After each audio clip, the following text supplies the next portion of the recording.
ყოველწლიურად ეკლესია გვთავაზობს განსაკუთრებულ ჟამს, პერიოდს, რომელსაც დიდმარხვა ჰქვია და რომელიც ძალიან ცოტას თუ უღვიძებს პირველ რიგში სიხარულისა და სიხარულის გრძნობას და დადებით ემოციებს.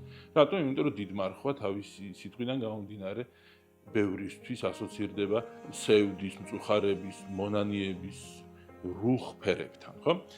ამ დიდმარხვას უნდა ჰქონდეს პირველ რიგში საკუთარი ნათლობის, ხელახლა აღმოჩენის, განცდის დანიშნულება.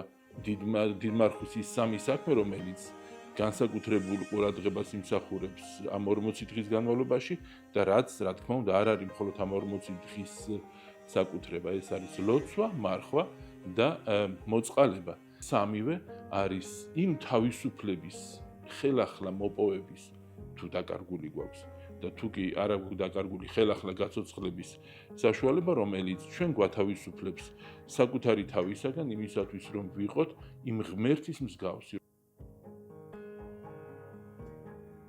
მარხვა ეს არ იქნება არც დიეტა, მიუხედავად იმისა, რომ ბევრს არ აწყენდა, მაგრამ ეს მხოლოდ და მხოლოდ მეათეხარისხოვანი ასპექტია ამისა, არამედ ქრისტიანული მარხვა სრულებით არ გულისხმობს იმას, რომ ვიქცეთ რაღაცნაირად განყენებულ ასკეტებად, არამედ იმისათვის, რომ ქრისტიანები, რომლებიც უზიარებდნენ თავიანთ წირ ლუკმას კიდევ უფრო გაჭირვებულებს, ამგვარი გაზიარებით ხდებოდა ისეთი განსაკუთრებული ურთიერთობის შექმნა, რომელიც ღვთის სასუფეველის ხატებად იქცეოდა ეს ურთიერთობები.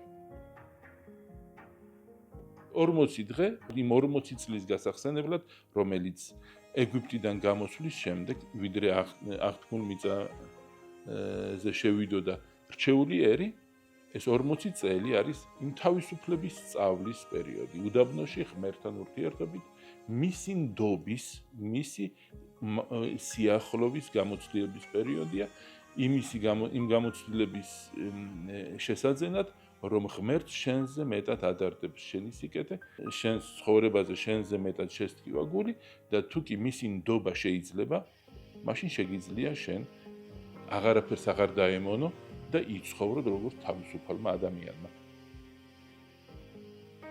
40 დღიანი დიდმარხვა იმისთვის არის, რომ ადამიანს თავისი არსებობის ყოველი წუთის განსაკუთრებულობის დაფასება შეეძლოს. ეს არის ის ზადების პერიოდი, როდესაც